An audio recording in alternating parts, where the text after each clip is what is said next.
And I'd like to thank everyone for coming to support Gamma Xi Phi as we tackle the discussion on publishing. It's called the Prerequisites of Publishing. And all of our panelists and a few of our guests have actually already published books.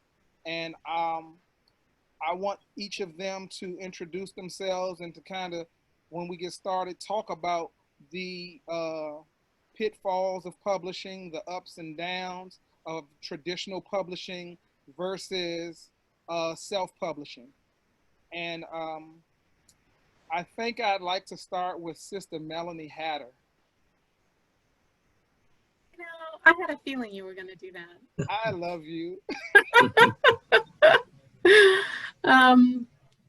So I am Melanie Hatter, and I have 3 books that are out now. My most recent novel is called Malawi Sisters, which came out last year, and that was published through independent press. It's an independent press up in New York called 4-Way Books.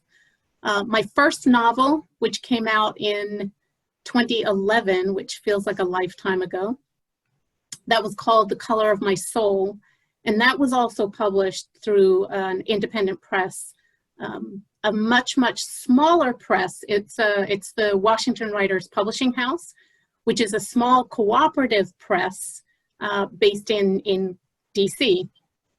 And they have sort of a system where they publish just within sort of the Washington, DC metro area. I think they'll go up to Baltimore. But it's a cooperative, so when they choose an author, the author sort of joins the press and serves, you know, for another year or two, helping to grow the press and bring in a new selection of new authors. They publish just one fiction novel and one poetry, collection of poetry each year. So every year, the authors from the year before kind of help with the new authors as they come in. And then my short story collection was a collection that I published myself. I put that together. It was a project that I wanted to really kind of own and do my own thing with. And I can get into all the details of that as we talk more. But yeah, that's my work. Thank you very much. Next, I'd like to introduce Brother Ethelbert Miller. And I'd like to, his writing is known worldwide, and you know, he's a distinguished author, and he's a renowned professor, and you know, I just love his work as well. Well, thank you. Well, I'm a writer and literary activist, and for 40 years, I ran the African American Research Center at Howard University. But I want to just comment on what Melanie just said, because the Washington Writers Publishing House is a very important organization, and in terms of how it's structured. I think I was one of the early writers that they published, which was back in the 1970s. So you can see that they were able to sustain that, and it's only because of writers, you know, joining. But I'll say one thing just to set the table. We must ask ourselves, why are we doing the self-publishing and things of that sort? And I think the bigger question is the fact that the publishing industry has not changed in terms of issues of race. You know, and I have here back in 2019, which is last year, Publishers Weekly undertook an annual survey, and which showed that 84% of the publishing industry still identifies itself as white. Wow. Okay, so that's what we're dealing with in terms of the industry. Okay, I had a good friend who was in the industry, prominent editor. After 9/11, when everything collapsed, she was not grieving. She said, like, you know, I remember being in those rooms fighting for Black books and Black authors and getting no support. And she felt the industry did not serve her. And this was a person in the industry. And I end on this note. There's a few people that we should thank when we think about publishing. One is Toni Morrison as an editor at Random House. Marie Brown, who's like the godmother of literary agents. Faith Child, who's like a little younger Marie Brown. And then the key person today would be Chris Jackson. You know, he's, I think, has like Ta-Nehisi and other people, Chris Jackson. And also Parnisha Jones, who's at Northwest University Press. Those are people I think that this panel should be in touch with in terms of one. Last time I saw Chris Jackson, I said, I wish you would write your book because you've been a witness to this industry and would help many of us here on this panel. Wow, I really thank you for that. And that's why I believe in supporting Black authors. I think I purchased books from almost every one of you all so far. When Buddha's book recently came out, I made sure I went on Amazon and bought it. I have Rashid's books. It's really cool when you know the authors and you can link up with them later on and get them signed and stuff like that. I have books signed by April, and you know, I continue to support Black authors that I know and Black authors that I don't know. You know, D.L. Hughley, I have a couple of his books. So, you know, and I'm really building my library. I just recently added a bookshelf to my living room, and it's completely stuffed already. I even have 37 cookbooks. So, but a lot of them were passed down from my grandma and my great-grandma and my great-aunt. So I really value the books. I really value the words you all put together. And I wish that I had half as much creativity as you all have. Next, I'd like to go to Brother Marc Abbott. Hey, good evening, everybody. My name is Marc Abbott. I am a self-published author. I have 3 books. I originally had 5 books published. My first book was a young adult novel called The Hooky Party. To touch on Professor Miller's point, the reason why I published that book, I self-published it, is that that manuscript went to at least 11 publishing houses, and 2 of them wrote me and said, we love the story, we love the characters, we have no idea who we would be able to market this to. And it's about 2 young African-American boys who throw a hooky party when their senior cut day gets canceled. It's a high school novel, and they had no clue who to market it to. So I decided to do it. I decided to. I have a children's book named Etienne and the Stardust Express, based off of a poem that I did. And last year, brother Stephen Van Patten and myself put out a horror anthology called Hell at the Way Station, which was a brainchild of ours after sitting in a bar and realizing that there were very few African-American horror anthologies, and we decided we wanted to do our own. My other books that are not available now, one was called A Gamble of Faith, which had to deal with a young man who lost his faith in God after his friend died from cancer, and then God and the devil show up at a card game to play for his soul. And the other book was called The Dead Syndicate, which is a, I guess you would call it a fantasy spec fiction book about an angel who followed Satan into hell after the war in heaven and becomes corrupted and is now trying to fight his way out. And later on, I'll just discuss all of my ups and downs as an indie publisher. Thank you kindly. Next, I'd like to introduce Brother Rashid Darden. Hello, everyone. My name is Rashid Darden. I am the national president of Gamma Xi Phi, and I want to thank Brother Shawn Spencer, my national vice president, for hosting this event.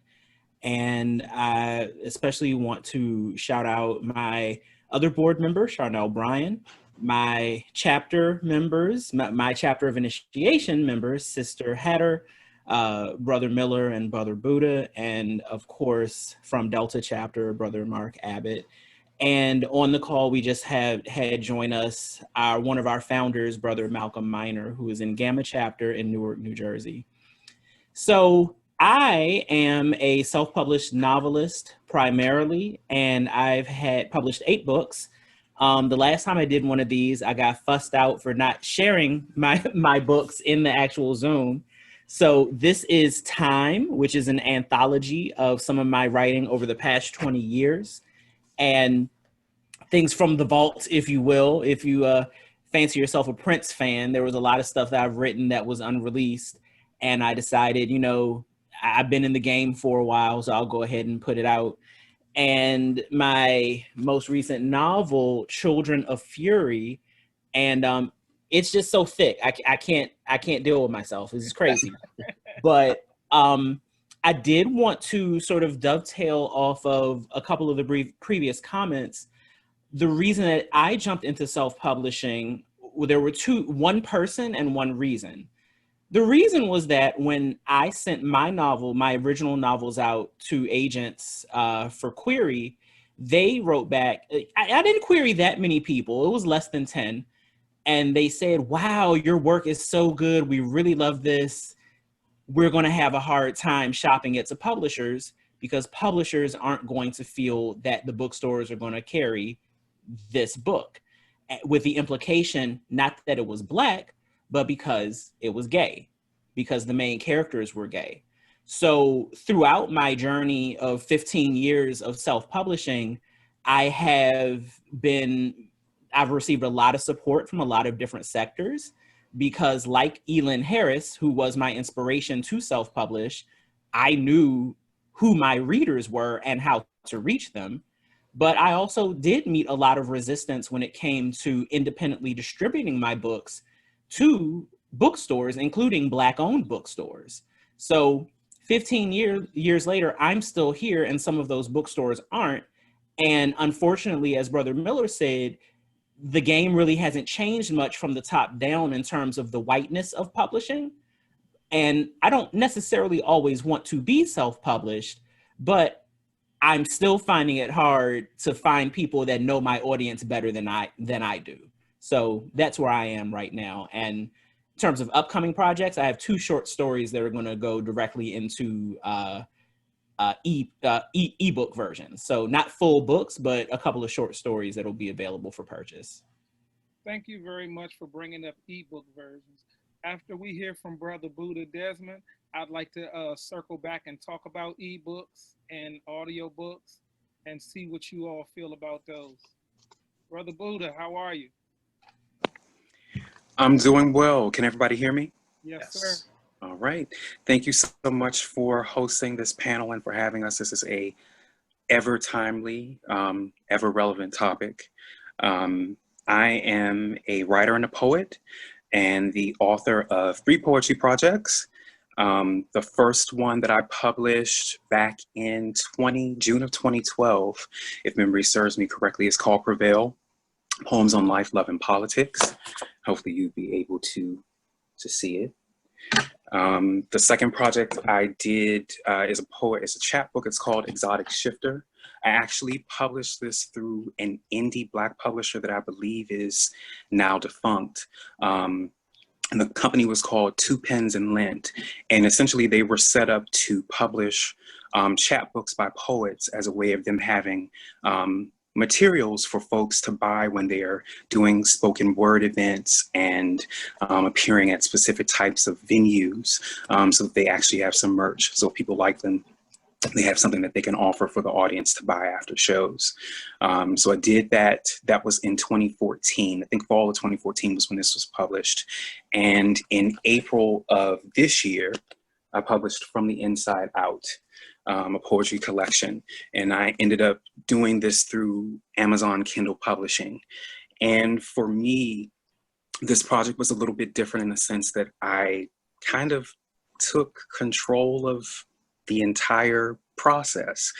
I edited the book, I designed the cover, I made sure that I had a good selection of poems from my collection of work that had been sitting for years. And I said, you know, you need to get over yourself and put something out. because I hadn't published anything at that point in almost 6 years. And it's kind of unfair if you have this work that, you know, needs to go out and you have something that's of value to say, especially considering the times, you should share it, because otherwise you're being selfish. The world needs your art, get it out. So I went ahead and, you know, decided to put this out this year. And I have 2 more projects that I'm currently working on. One that's tentatively titled Everything I Missed at Home, and another project that's titled Coming Up from the Downside. And those that, you know, Everything I Missed at Home will be poems, and Coming Up from the Downside will be poems and not quite poems that will focus on loss and grief and, you know, getting over the things that can pretty much take you down in life. So. Thank you very much. So everybody's mentioned multiple ways of publishing, and now that we discussed some of that briefly, I'd like to talk about what Rashid was talking about with e-publishing and audio books. I'm not very familiar with too many artists who have done e-publishing and audio books, but I'm always intrigued by them. Did anyone want to speak to that?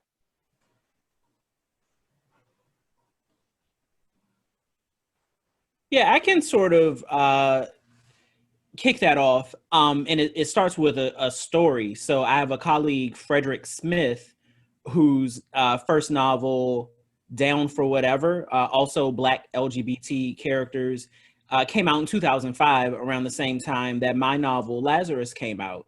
So we've been friends for quite a while. And it was around 2011 or 2012 where we were talking, and thank you, Chardonnel.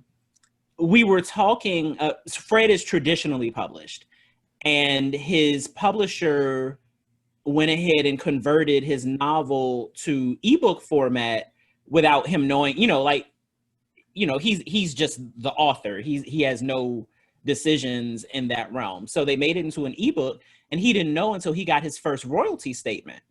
And he called me and he said, Rashid, you need to get your books in electronic format. And I said, I don't know. Are people really buying it? It just seems so gimmicky. And he said, my royalties tripled. Wow. And I said, say no more. And for me, honestly, I wasn't making that much, but mine quadrupled. Wow. And it's just, people really are buying books that way. People that are buying print books are still doing so, but there are more people who, now that there's pretty much unlimited storage space, that are living in small apartments or small houses and are Marie Kondoing their lives and, you know, not keeping books like they used to. They're still reading. So that's like the first part of it. I think maybe Buddha will be better if you want to talk, because we're both on KDP, maybe you want to talk about what formatting your book of poetry was like for ebook format.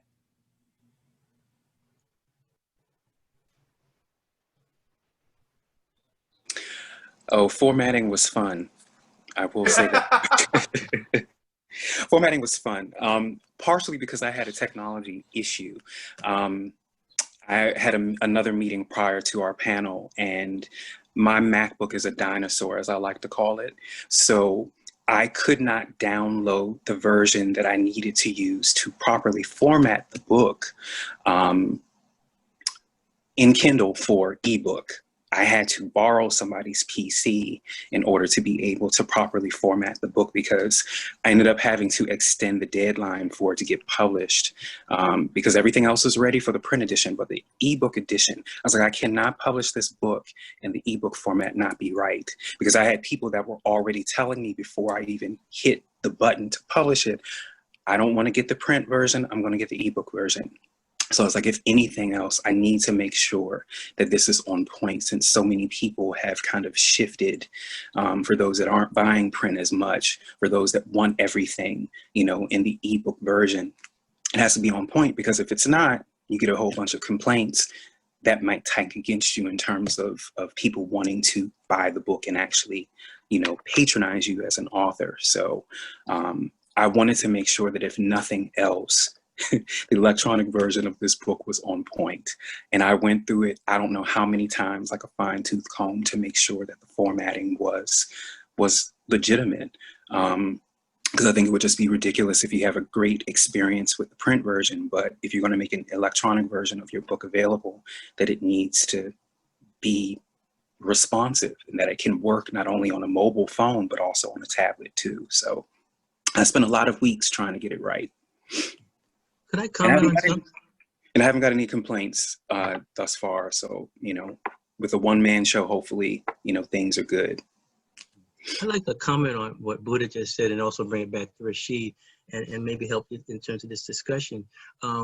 We have to make sure we look at the genres, you know, in terms of if we look at poetry, which is like my area and Buddha's, many poets' first books are self-published.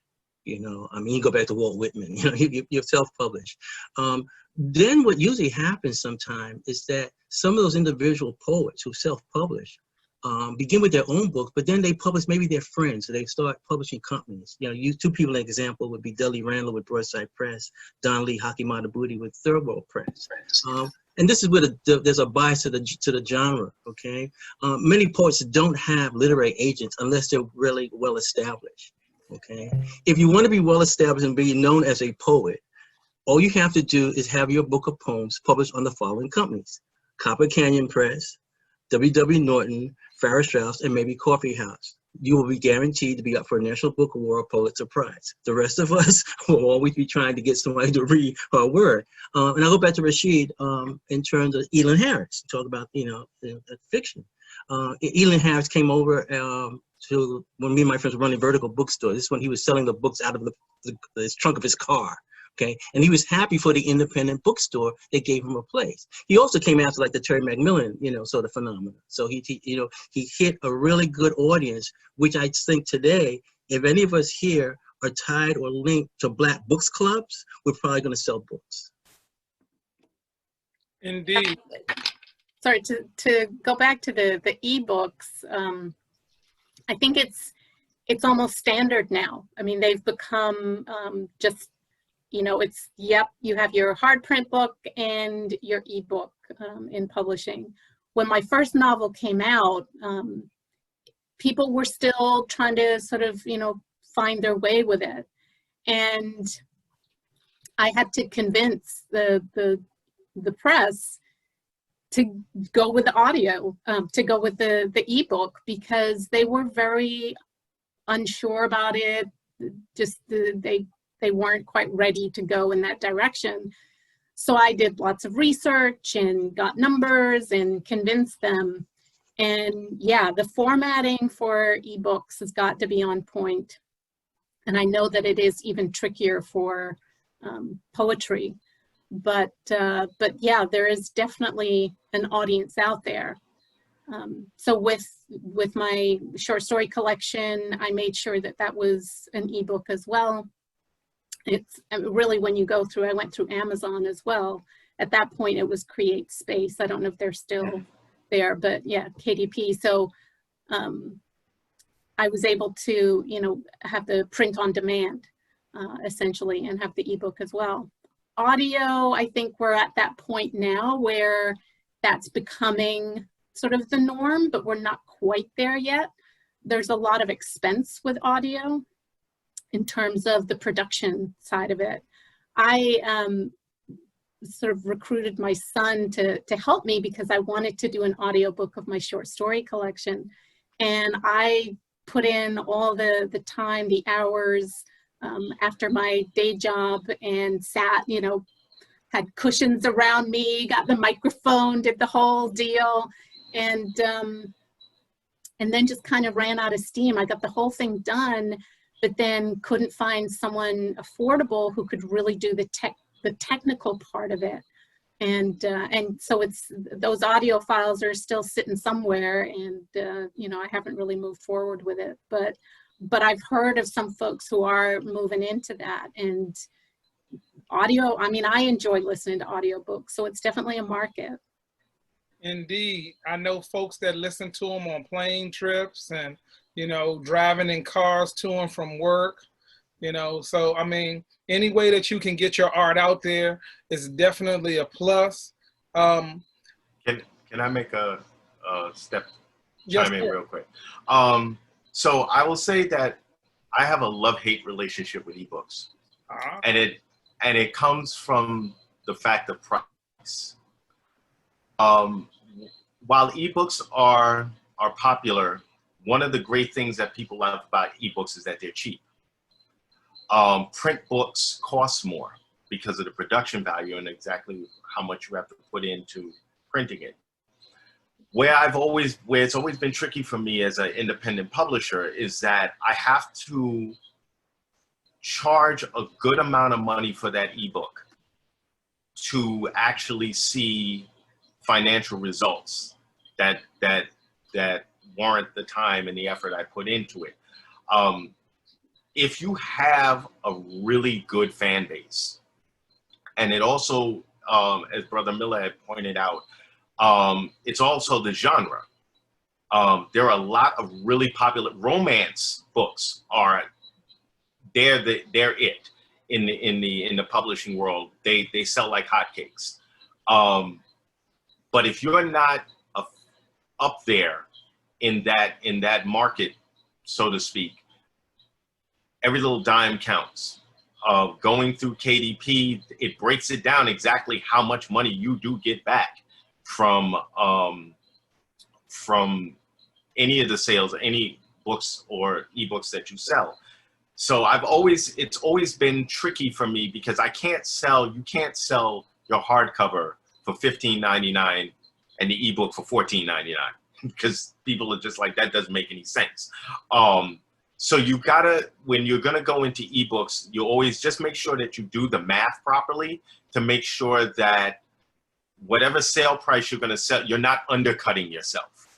Because you don't want to chase audiences away because of the price, but at the same time, the amount of work and effort that you put into putting the book together, you don't want to undersell yourself where you're just making peanuts. And if people realize, oh, I can get the ebook for $2.99 as opposed to his hardcover for $10.99, you're stuck with a whole bunch of hardcover books, print books that you can't get rid of.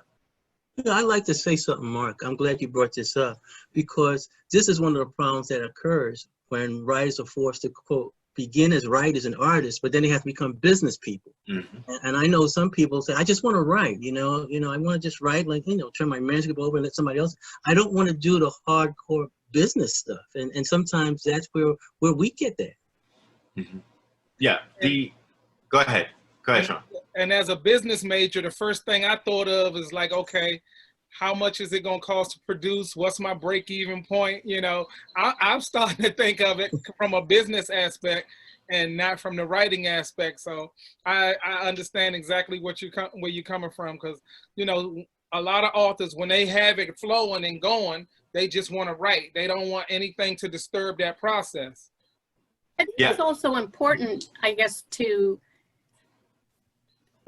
and this is not an easy thing to do, but to educate readers to the value of what it is that we're giving them, so that they're not sort of balking at spending $15 for an ebook. Because, yeah, I get it, the hard copy, there's paper and all of that stuff, the printing, but what I think they're really paying for too is the art, the work. That's what I think we have to really work to educate people, that you're not just paying for pages, you're paying for some real work, and to value it, to, not think, well, why is it not just $2.99? Why can't I just get all these ebooks for, a couple bucks? Right. And the thing that kind of jumps out at me, like the communication of the value, like, I think whether you are independently published, self-published, or traditionally published, you did the work. And I've had to talk to my audiences like, every time, this is like over 300 pages. You read this in a weekend, that means I got to entertain you for that whole weekend for $16. Exactly. Like, and then you're begging me to write another one. And I'm like, well, I'm a cheap date, huh? So, you know, and I think that's why it's incumbent upon a lot of us, you know, probably all of us that are artists on this call. I am able to sort of live this lifestyle as a full-time writer because I have patrons. You know, I do maintain a Patreon page, and although it's not as successful as I wanted it to be, it's loads more. You know, I'm a competitor, so I look at others that are doing the same thing, and I'm like, well, I beat them, and so I feel like and it's also in the nonprofit world, we call it the Oprah effect. Do you want one person giving you $1 million, or do you want 1 million people giving you $1? And really, you want both. But for me, it's about not how much people give to support this, but that they give something and that they're invested. I agree 100%. Full disclosure, I am in the processes of creating a book of some of my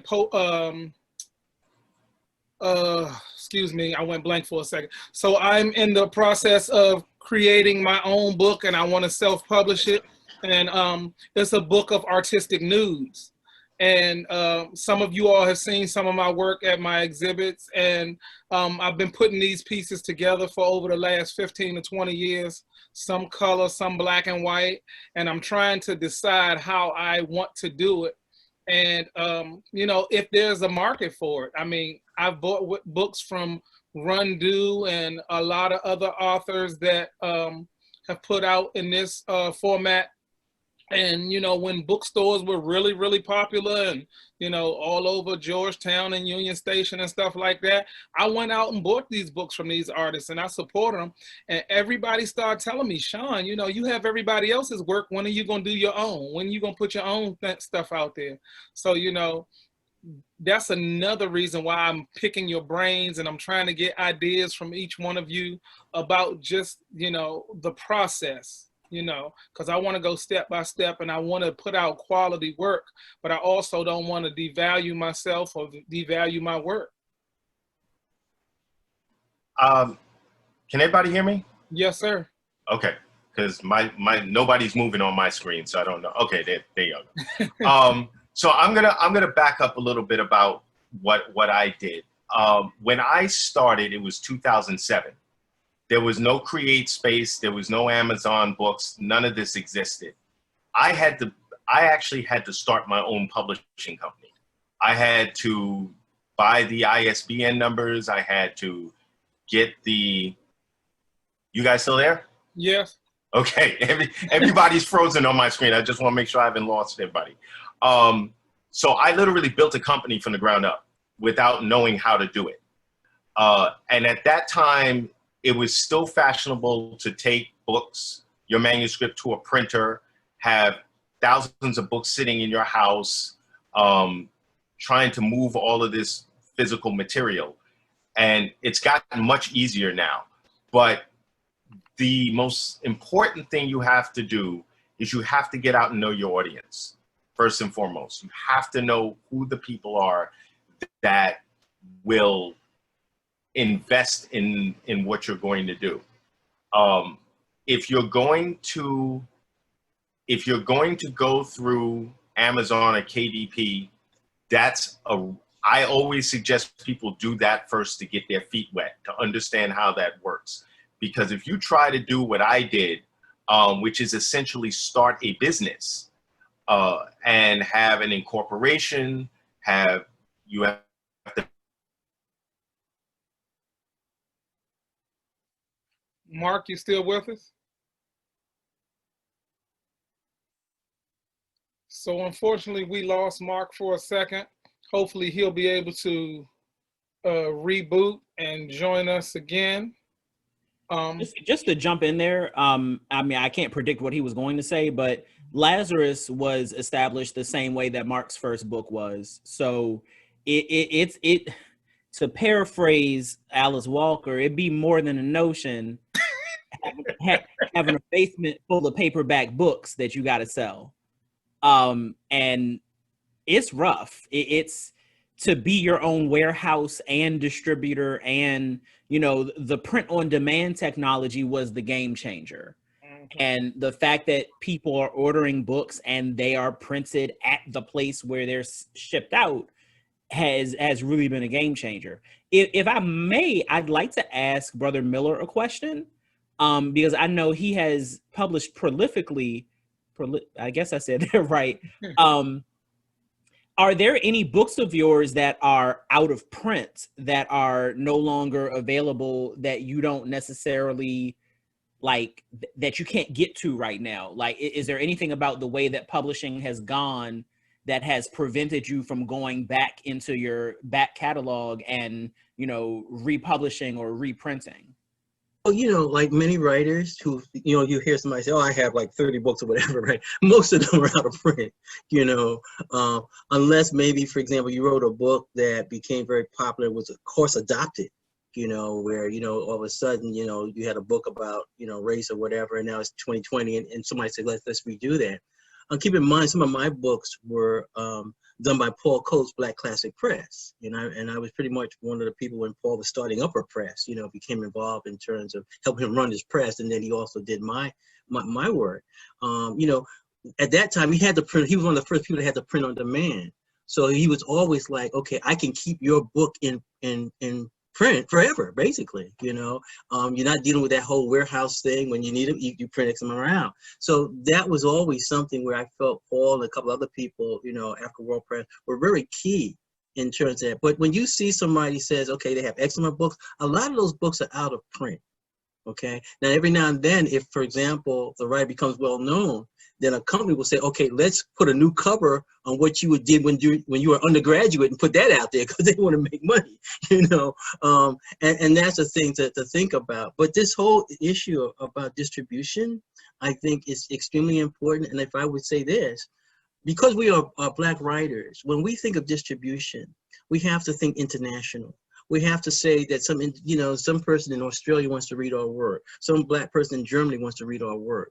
And so you begin to deal with the diaspora, and then you work your way back to Delaware and DC or wherever you are, Newark or someplace like that.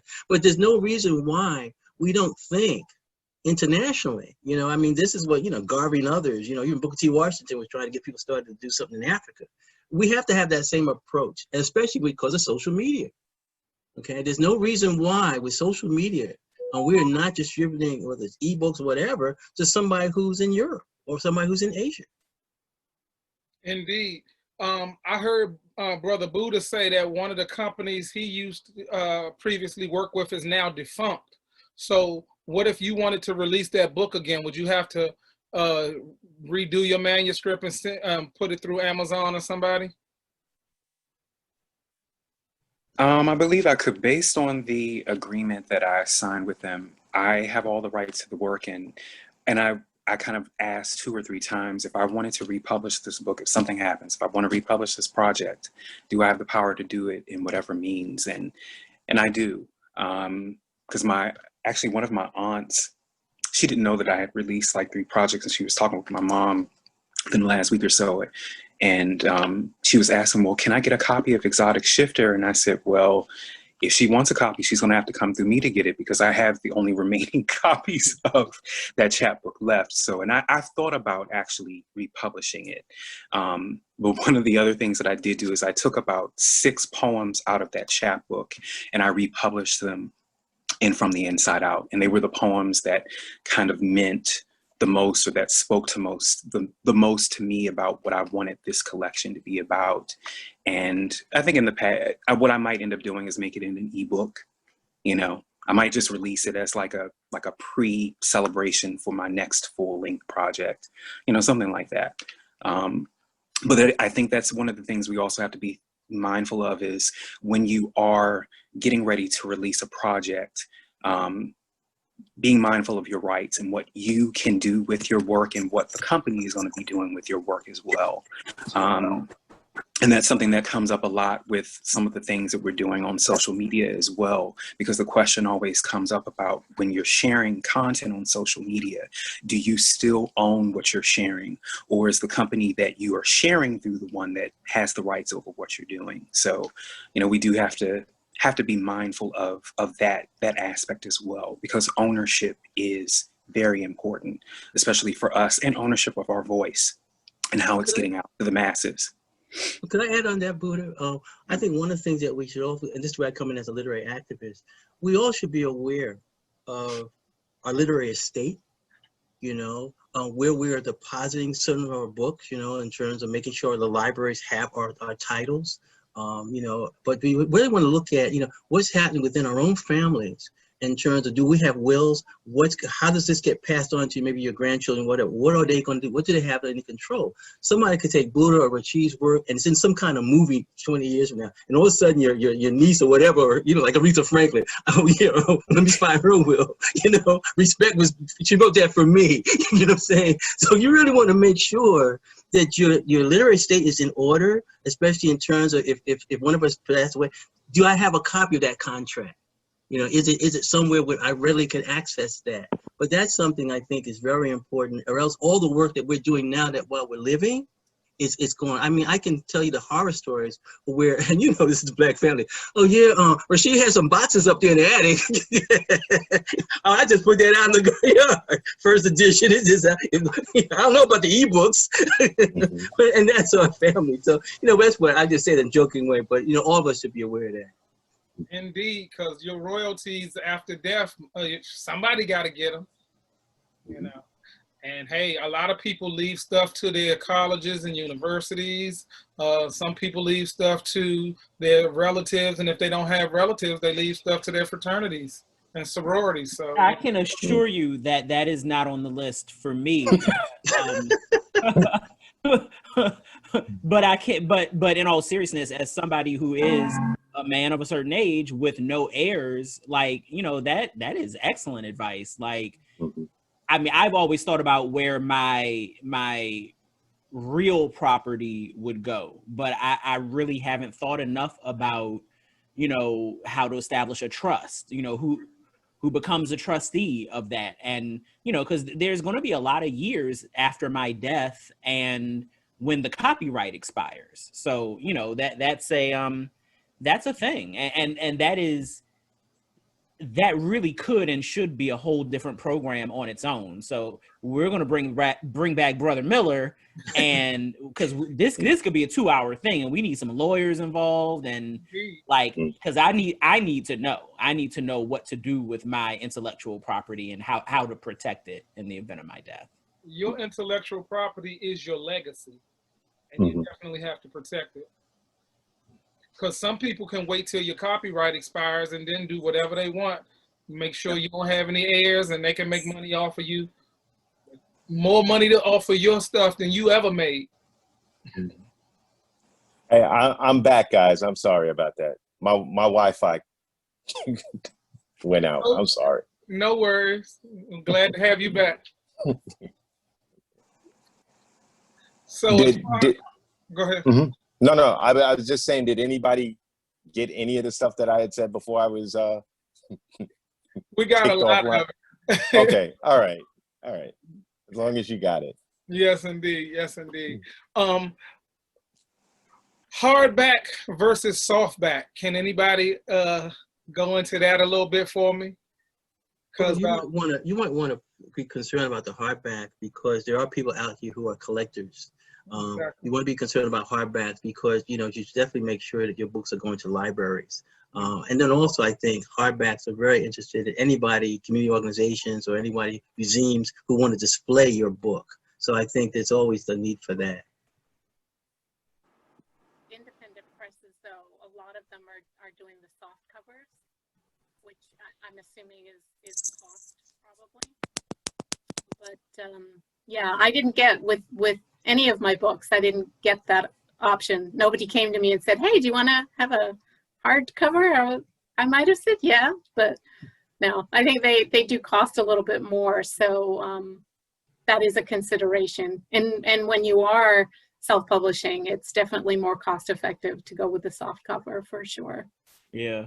The other thing people probably who are considering self-publishing, that's another ISBN number you got to use because it's a different format.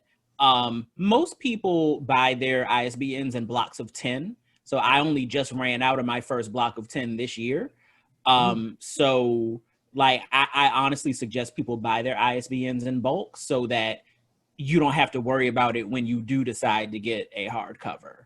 I definitely would like to do that. And, you know, it's just a matter of getting around to it. Do they come consecutively? What do you mean by that? The ISBN numbers. The last two numbers are in a consecutive block, yes. Okay. And how do you go about ISBN number? Because that's what I was looking into next. So there is the website. I'm sorry, I'm just double checking.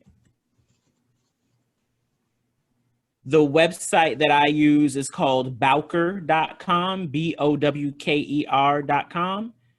And ones who just came up when I Googled. Repeat that, BO. I'll also put it in the chat, but BOWKER.com. And that is pretty much the clearinghouse for ISBNs.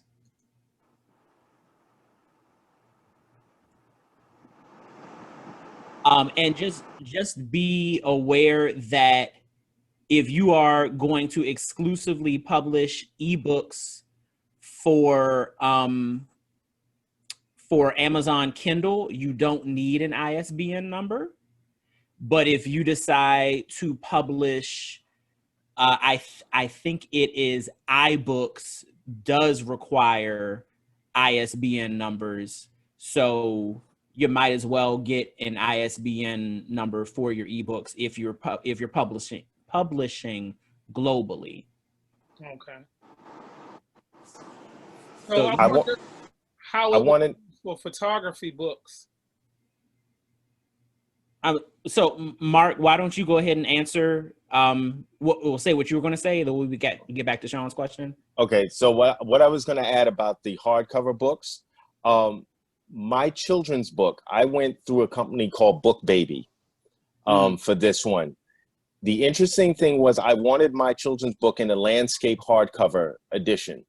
A lot of the companies like Ex Libris and Book Baby, they do a package thing where if you sign up and you have a certain amount of books printed through them on demand, print on demand, they will automatically put you into Amazon and Barnes and Noble, so you don't have to go through that.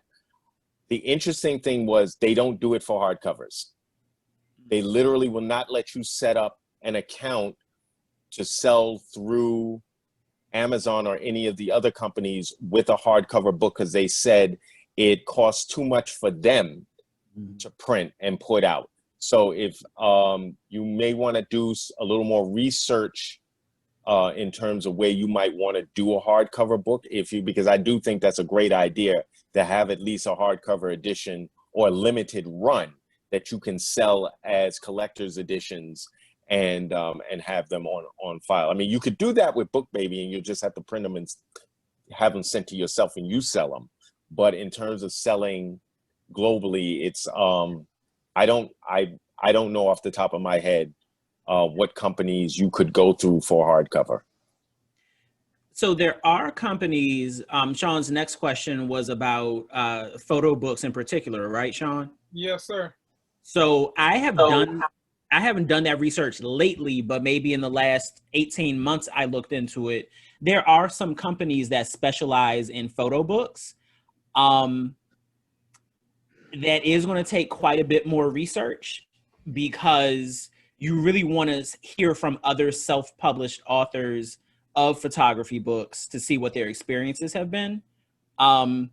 Because depending on the company, it could be the difference between a museum quality coffee table book and going to Kinko's. And you don't want to make that kind of investment in such an important work that typically would be at a much higher price point than the kinds of books that we publish. I honestly, like, my gut is telling me that you're going to want to see a sample of their work to make sure the book feels right under your fingers and that it's not flimsy. One of the drawbacks of Kindle Direct Publishing, up until recently, I wasn't really happy with the quality of the book covers. They seemed to be a little flimsier than your standard books. The quality has improved, but you know, photo books are so important that, you know, you might have to go above and beyond to get that company even to send you a copy of a previous, you know, previously published photographer's work. That's my suggestion for that. Can I throw in a name Rashid had mentioned in terms of, you know, especially writers who are gay? There's one writer whose name should be remembered when we design books, and people don't think about him as a designer, and that's the writer Essex Hemphill. You know, Essex Hemphill put out a magazine called Nephilim with Kathy Anderson. He made a decision over the paper. You know, he designed my wedding invitations, and me and my wife said, Essex, you know, we're getting married at this date. Could you speed it up? You know, but what happened? He brought a certain aesthetic. I have down in my collection, I have books that he designed that came out in little boxes with a paper that you had to unwrap. It was all tie. And I say that because what happened, I think Essex Hemphill is as important as Audre Lorde. But we think about Essex Hemphill, this is a great writer and this and that, but as a designer, you know, I mean, he was meticulous. And I think that if we're talking about self-publishing and stuff, we want to make sure that we maintain this certain degree of excellence. Now, here's my one critique, okay? When you're doing your own books and stuff, do not get your niece, your cousin, whoever who has artwork, okay? Because usually what happens, they bring it to you, and because you love them, you have to love the work, okay? So you're locked into that, okay? So that's the first thing you sometimes have to say, I love you, but I love my book too, you know? And sometimes that's what it is. And then the other thing is, whatever, no matter how much work you put into it, you're going to make a mistake, because you don't have the luxury of your book going through these divisions, copy editors, things of that sort. So you're going to make a mistake somewhere. And that's just part of it. But what happens is that, you know, with the technology today, a book that's self-published, the quality is there. Many years ago, if you went to a festival, you knew what book was self-published. You know, like the buffet, I'm not going to have that. You know what I'm saying? You know, you can tell from a different thing. Okay, those are pork products, okay? Yeah, I mean, I was going to say, it's important, though, especially if you are self-publishing, that you hire people to help you. I mean, the upside is that you have full control. The downside is, you know, you're going to have to put out some money to get that high quality. And, you know, finding someone who is going to have some sharp eyes to edit the book, proofread it, get a designer, a real designer to do the cover. You know, those things are really, really important. And Shawn, you're talking about a photography book. One thing to definitely keep in mind with that is that and unless these are black and white pictures, if you're looking at color, you really are looking at a high price point for printing. Yeah. So that's going to affect, you know, the quality of the book, who is going to be willing to work with you, et cetera, et cetera. Because I had a client, I worked with him on his book, and he had a lot of pictures. It was a sort of a combination memoir exercise book kind of a thing, and it was something he wanted to do for his family and see if he could, you know, make a little money on it. But he wanted color images, and you know, the price to get it printed versus what he would make on each book dropped considerably from black and white images to color images. So, you know, I throw that out just to keep that in mind. I've noticed that a lot of the books that I have in my collection in my library, most of them are black and white. And black and white is timeless, it's classic, it's beautiful, I love it. But, you know, something about some of the color images, you know, the different little flecks in the makeup, you know, because those makeup artists that we hire, you know, they work hard. Absolutely, absolutely. You know, my only issue now is the because I own a copyright, of course, to everything I shoot, but I have to go back and make sure that I still have all of the releases in place, you know, because I can only imagine if my book sold a lot that somebody would go, hey, you know, you didn't pay me for my image, for my likeness. Right. I have to say, and everybody's point about money, that's the one thing that we all, as self-published authors, nobody really explains that you're going to have to dig deep a lot of times. Editors cost money. Doing the layout costs money. I mean, I know that there are ways now to kind of circumvent having to pay for certain things, but you really do need to have a professional go through your work. If you are going to, you know, as a writer, nothing is more nightmarish than when you publish a book and you open up to page 4 and you see a typo. Ooh. That you missed because you swore you caught everything. You do need to pay for that second set of eyes. I mean, I'm not saying if somebody's charging you $3,000 to edit a book, you need to shop around, but it's very important, and covers are very important. Pay for a really good quality cover. One of the best things about hiring somebody to do a cover is because if you convey to them what you want on that cover, they can give it to you. You know, I suggest highly when you're going into self-publishing, don't cut any corners. If it's going to take a while to raise that money to do what you need to do, wait it out. Get the money that you need. Make sure that you pay and you invest in the right people to do the work. Because in the long run, it costs a whole lot more to have to redo the entire project than to just pay somebody to do the odds and ends.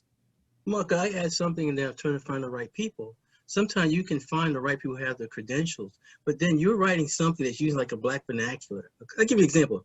There's many ways to spell MF, okay? You know, there's many ways to spell MF. Now you could have a person like, well, what does MF mean? So you realize where that's going. But you know, you want to make sure that somebody is sensitive to what you're writing and know the nuances, because what happens is that sometimes you look up, you say, okay, how are you spelling this? Or I'm proofreading. I know grammatically, but I may not catch this. And then it gets out to a listener, and someone says, "Oh, Mark, I remember when you were in the neighborhood, but you didn't talk like this." And there goes your review. No, that is very true. You do, especially in genre fiction, you have to find yourself an editor who specializes in what you do, because if you get somebody, because to your point, I had someone read a vampire novel that I wrote, and they could not understand how the vampire was dodging bullets. The guy doesn't read speculative fiction. So he said, but he's pointing right at him. Why can't he? Right? And I'm like, dude, oh my God, now I got to explain to you. And you spend more times going back and forth with the editor. So it is very important to find somebody who does specialize in the type of writing, even the slang. The slang is just as important, because if they don't get the slang, they will correct it for you. And you're like, man, that's not what, no, that's not, that is not so what I was trying the blues. And I think you spelled D-A. That's wrong, man. You meant to put no, forget it. I'm not. So really what both brothers Abbott and Millers are talking about is cultural competence. Mm-hmm. And there's a certain level of cultural competence, of, you know, genre competence. And then, you know, so I have a story about the editor of Birth of a Dark Nation, which is also a vampire novel. And my editor is a white woman. That editor is a white woman. And so it's a Black vampire novel about vampires who came to America during the transatlantic slave trade. And one of her notes to me was, well, Rashid, you know, I just feel some kind of way that all of the white men in this book die. And Bye. and I'm just sort of like, well, Karen, not her real name. Karen, it's a novel about slavery and vampires, and there's a revenge thing here. I don't. And so we didn't, I mean, it wasn't a falling out as much as it was, yeah, you don't get this. So my subsequent editors have been teachers from DC public schools. So I have both the cultural competence, I have the linguistic competence, and I can kind of get away with my particular editor. She doesn't really read like vampire novels per se, but I've made her a believer, and that's the kind of person I'm trying to reach, in addition to the, you know, the existing vampire novelists and readers of such things. I did want to take time to shout out other people who had joined the call from before the beginning or have been in the chat, like Carla Battle, Mary Dunbar. I saw Butterfly Soul was briefly in the chat. Candace Montague had to leave. She said, great discussion, thank you. I just did want to make sure we took time to thank the folks that came through to say hello. Butter said he was also trying to join us when he got to his destination. Okay. Well, Rashid. Yes. I do want to, I'll tell you a quick story. I wrote a screenplay some years ago about a young African-American man and a white executive who witnessed a murder in the subways. Mm-hmm. And I sent it out. This film company wanted to look at it. The guy called me back without meeting me. And he said to me, you know, I really enjoyed the story, but I had a problem with the African-American character. And I said, well, what was the problem? He said, well, he spoke very well. And I was like, what? And he goes, well, he goes, I'm not sure how many Black people you know. Keep in mind, he hadn't met me, so he didn't know. He said, I'm not sure how many African-American people you know, but, you know, his vernacular, you know, it's not urban enough. And I said to him, I said, well, you know, we should sit down and discuss this. And I got invited to the office, and that meeting never happened, because when they came out and saw who was sitting there waiting for them, the guy was like, oh, you know what? I completely forgot we had another thing today. Like, yeah, I bet you did, because you just got.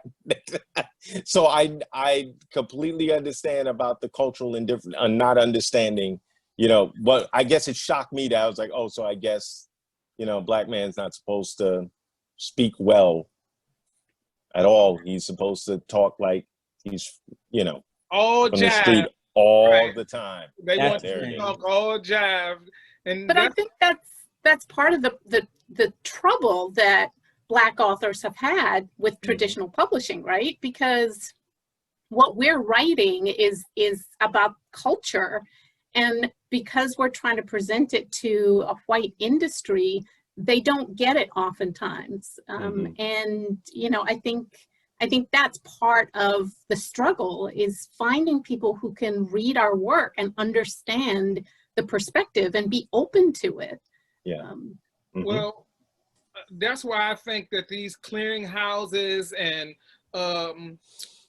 forums like this are so important, because what you can possibly do is, instead of paying $3,000 for somebody that won't get your vernacular and your point of view, you might be able to work with another artist that, you know, maybe get Rashid to do it for $500, and then he could do your next book for $500.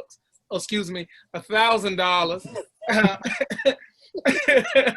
Then he could do yours, and you could do his, and you all could, you know, definitely, one, keep the money in the community, two, get an honest impression of the book, and, you know, somebody who can see it from your point of view. Yeah, I agree. Well, you know, that's why as an author, you should always, just as an author tip, beta readers are very important. If you're not familiar with what a beta reader is, beta readers are people who you give your manuscript to. This is before you send it out to the editor and everything, and you get an honest feedback from people about, you know, the flow of the story, what they think about the characters, anything they think you might want to change. Usually you don't pay beta readers to do this. You can ask somebody in the family to do it.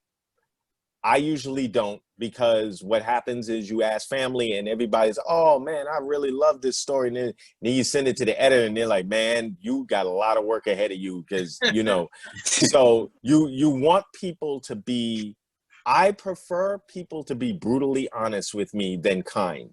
I don't really like somebody to say, oh, I really liked it. It was a really good book.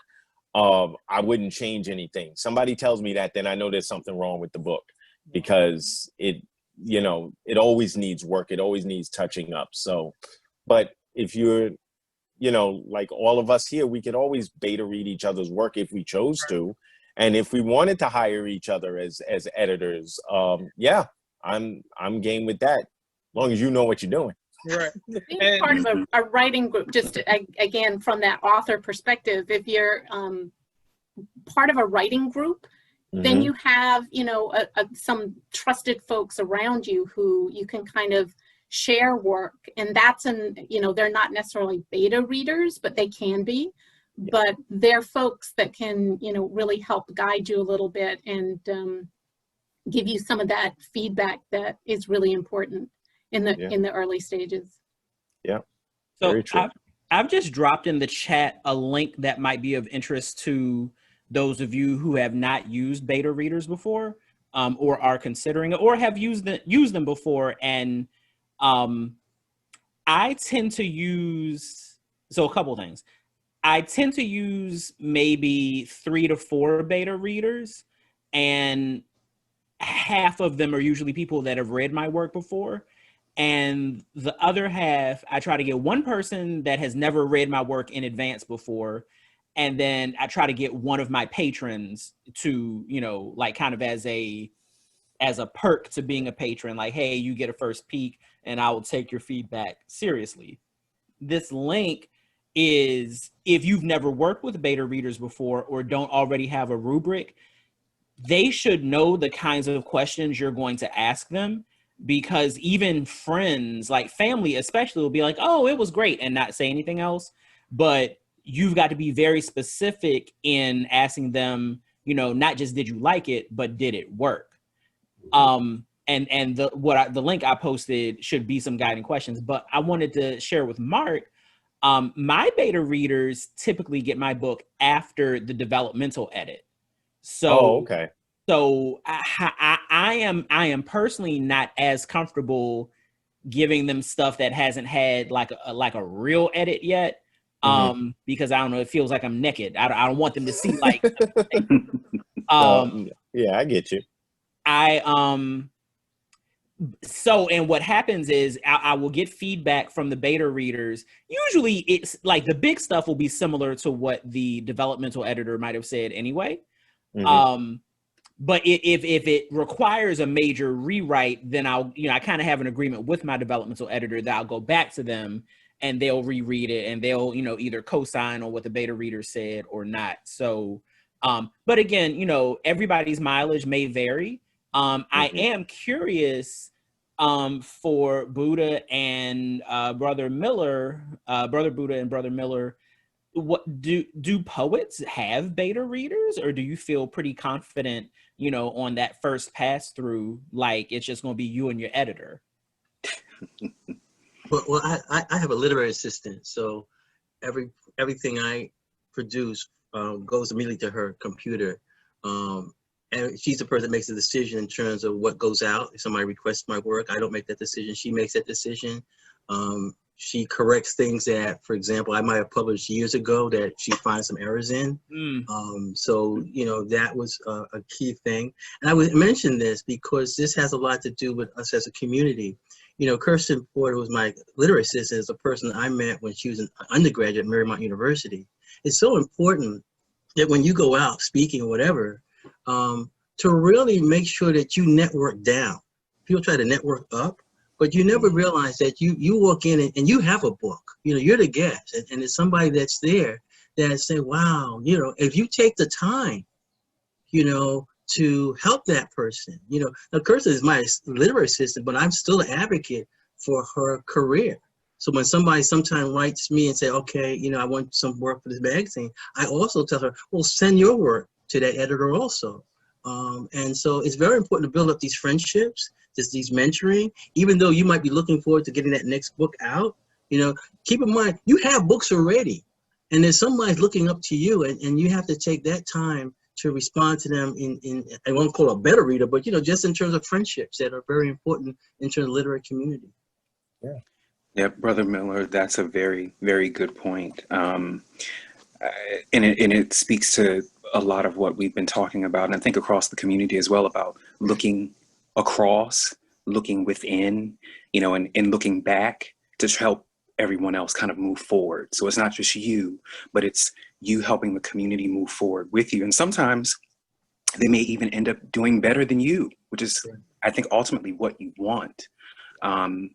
And going back to the question about beta readers, I actually picked about 3 to 5 people that that I'm close with that either have read my work and are familiar with it or not so familiar with it, to kind of, you know, look at it, let me know if it works, especially with the way that the poems kind of flow.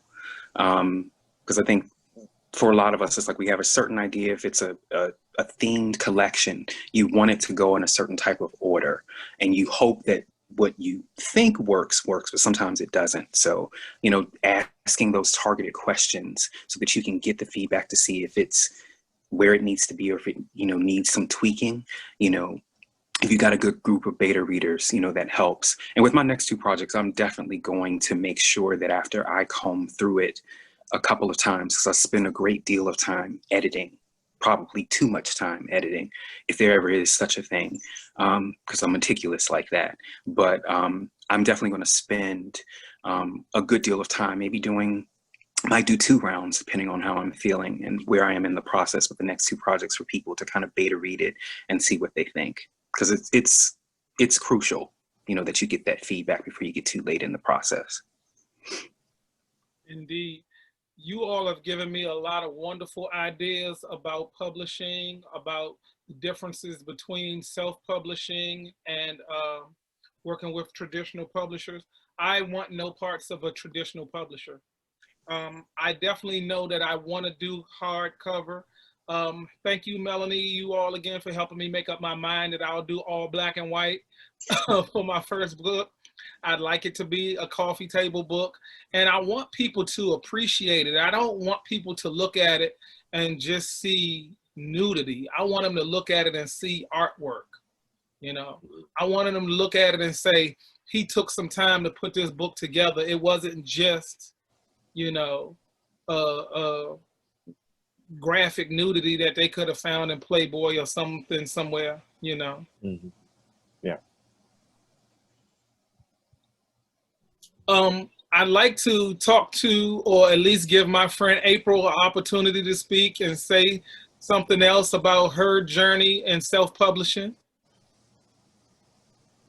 Well, I was just texting in the comment box about, I actually want to do traditional publishing, because self-publishing is just a lot that comes to, like, you have to be your own marketing. You have to do, I don't want to do all that. I just want to write, send off, and that's all I want to do. So, but for me, I self-published through Amazon, and I published my first book about 3 years ago, called The Missing Years.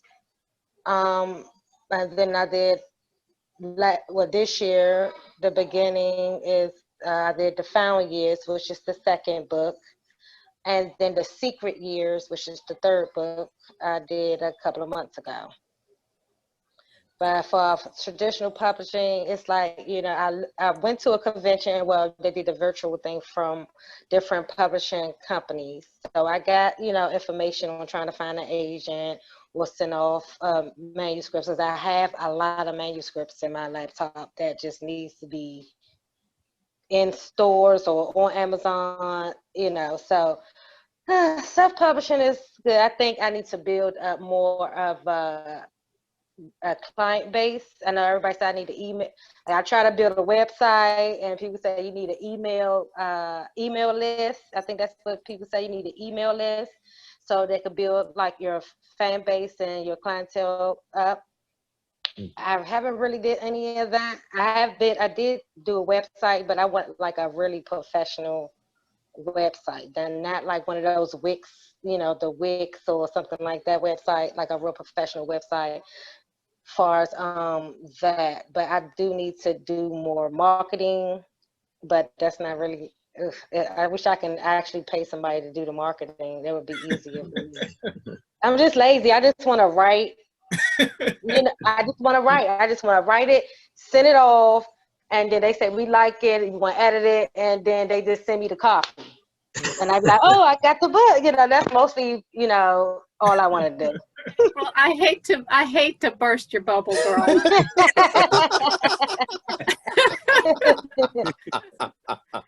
Marketing, even if you are published with one of the top 5 publishing houses, you are still on the hook for marketing. It's just, it becomes part of being an author.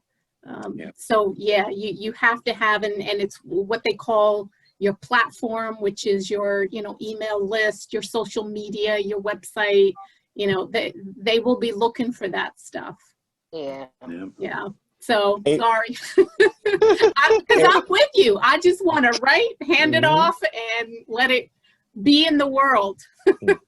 Hey, April, here's a question. Have you ever gone to any book fairs to sell your work?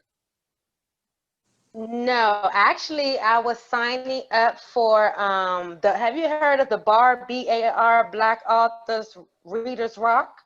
They come here every year. So last year I seen it, so I was going to pay for to go this year, but because of the pandemic, they canceled it.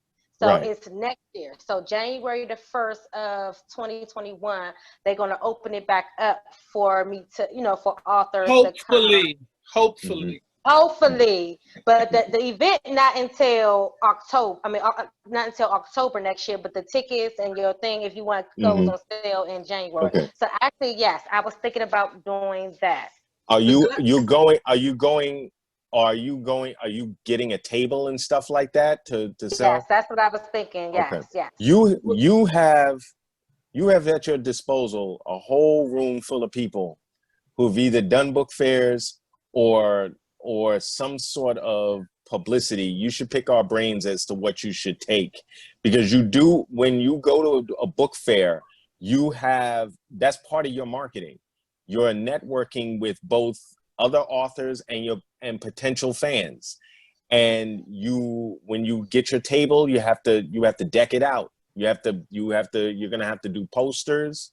You're gonna have to do bookmarks, postcards. I mean, it's a lot to do, but that's part of your marketing, because the only way you're gonna get fans or people to read, outside of the people who already know you have to actually get out to a lot of these other events. Wait, Mark, that's nice, Mark. But you know what happens? You know, we are the organizers of the book festival, and what we do is that we put all the self-published people by the restroom. Okay, you know, now we're happy because everybody got to go, so maybe they'll see my table. Okay. But you know, that's where they're going to stick all the independent people, right? They're back there. And then what happened? April, you're not going to sell any books, okay? You're going to wind up maybe giving something to somebody that you remember from high school who saw you, happy for you, and you go give them. You're not going to sell any books, okay? So that's that. What you will do, and gets that back to Mark saying, you better have some balloons, a cake, you know, some wine that you can pour, give people cups to attract people to your table. You will make what friends. I was planning on doing too. You will make friends, dress up, you know, be like Lady Gaga, and somebody likes your outfit. Oh, here's my book. Okay, you know, but what happened? Don't carry a lot of books because you're not really going to sell. I was going to say that. Okay? Don't talk to the people around you. Right. So Talk she shouldn't carry 300 copies of each book. No, you're not. No, that's what I was wondering. No, you want to have something to give away, like a bookmark or a button or something that you can give away. That goes, and then what you want to do is leave your table. Have somebody guard it. Say you're going out for lunch, but don't really tell them. And work the festival. You know, walk around there. You know, smile people like that, and hand them stuff. Yeah, you've got to, because they may not come to your table. Okay, and what happened in the old days when you get business cards, you knew how well you did by how many cards and stuff you got. Now, as soon as you get home, before you unpack from your book festival trip, you sit down and you take 15, 20, 30 minutes and you contact all those people that you met. Okay, now it's like voter registration. 3 people are going to vote, but those are 3 people who are going to vote, you know. Right. But what happened, you did your job, you got the card, and you wrote to them immediately. Not 2 weeks later, but they don't remember what you look like. And that's what you're going to get. But you're not going to sell any books, okay? Well, you know? Miller, because you mentioned that. No, I was going to tell her, don't carry a huge consignment of books with you. You know, you take, like 10. If you have 10 of each, 10 of each. But 10 of each. And since you have a trilogy, what you may want to do is package all 3 books together and give a discount for the trilogy. There you go. Since you have a trilogy. But to his point, yeah, you do have to, I hate to say it because this is why I don't do the Harlem Book Festival anymore.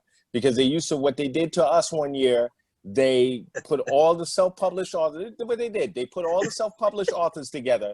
Then Zane drove a bus in and blocked us. So nobody knew we were on the other side of the bus. So and you should have Harlem on your mind. So everybody else from Terry McMillan on back got sales, and then people came around the bus was like, oh, there's more to the festival? I would have stabbed all her tires. So, folks, this has been a wonderful conversation. I'd like to give the floor to our president right now, Mr. Rashid Darden. All right, this has been such a lively, fun conversation. I personally would never forgive Zane for that if I were you. I did want to thank everybody for coming on this call. I did want to let all of you know, whether you're a brother, sister, or friend of Gamma Xi Phi, we have a fall 2020 coming up that is chock full of programming for you to enjoy. First, our website has been relaunched. It is www.gammaxiphi.com, and it is a living testament to our almost 10 years of existence as a fraternity. We are coming up on our 10th anniversary, and our new website has lots of pictures from over the years that you will enjoy. On Thursday, September 10th, as we do every year, we're commemorating World Suicide Prevention Day with our Check on Me program. And our special guest for Check on Me will be Tierra Walford, who is a therapist living down where I live in the 252. And she actually practices in North Carolina and Virginia. And we're going to have a conversation about mental health and wellness in the era that we currently live. We're pre-recording that, and it'll be going live on Facebook and our other social media platforms on that day. Be on the lookout for that. Later this fall, we're going to have Amazon Prime Video watch parties. Right now, I won't announce the movies just yet, but if you have a laptop and you have Amazon Prime, you'll be able to log into a launch party with members of the organization. For Founders Day, October 7th, we will be having a birthday party for Alpha Chapter right here on Zoom. This will be members only. And later in the fall, we'll be having Artists After Dark with some very special guests. And if you're an early to bed person like I am, you'll want to set your alarm to wake back up, because these will be 10 o'clock Eastern time at night events. And we're going to be just having a mixer, and we'll be inviting people from our lives that are in Gamma Xi Phi that might have had a break from it, and people that might be interested, and just our family, friends, and well-wishers. We've got more service projects coming up. We've got some special folks coming up for initiation. We've got chapter charterings coming up. And I think this is going to be one of our best years yet. So keep it locked to our social media. If you know a member, stay in touch with that member. And if you're interested in membership, please visit our website, GammaXiPhi.com. And all of the relevant information you need is either through our site or through a member of the fraternity. So once again, I want to thank Shawn for putting this together. I want to thank each of our participants, Melanie, Ethelbert, Buddha, and Mark, and all of you for supporting us over the years and supporting this event. We love you and we thank you so much. And I'm now going to toss it back to Shawn, who I'm so grateful to have as my vice president and as the convener of this event. And again, I'd like to thank you all for your support and your participation. This is such a lively debate, discussion. And, you know, if we all can help one another get to that next level, you know, then we can all end up with books published. You know, next thing we can do, we can talk about the screenplays we got published and the movies we're getting ready to get made. And, you know, I know I'm sounding really ambitious, but, you know, it's a step-by-step process. And, you know, you never know who's going to read your work. You never know who's going to see your work. You never know what effect it'll have on people. So you all continue the good work. Thank you again for all of your support.